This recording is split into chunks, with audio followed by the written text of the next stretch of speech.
how much cash should you have? As a financial advisor, this is always part of the calculus and comes up in conversations with folks as we're looking over their financial situation. So, I wanted to break it down, and I'll do so by looking at two lanes. There's the short term emergency fund perspective and then investment portfolio.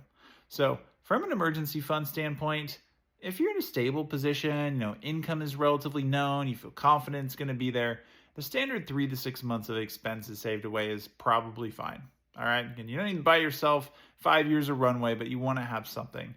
If you have highly variable income or you're a business owner or it's a little, just more unpredictable, then you can err on the side of caution and maybe shoot for the 6 to 12 month range. But again, you're not wanting to go crazy here. All right.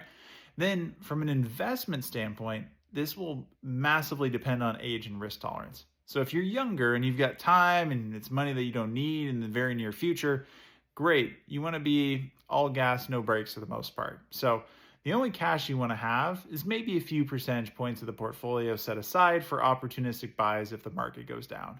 Now, as you get older, this is where you want to build in a cash cushion. And I would say, especially in retirement, I would advocate for having at least a year's worth of cash on the side, mainly so you aren't forced into selling in a down market, right? If things turn and the market drops 10, 20, 30%, that's when you can draw down your cash, keep your holdings and equities and whatnot for the rebound. And then eventually, when the market comes back around, you can sell and replenish your cash stockpile. So that's generally how I approach it. And if this was helpful, give a like and follow for more.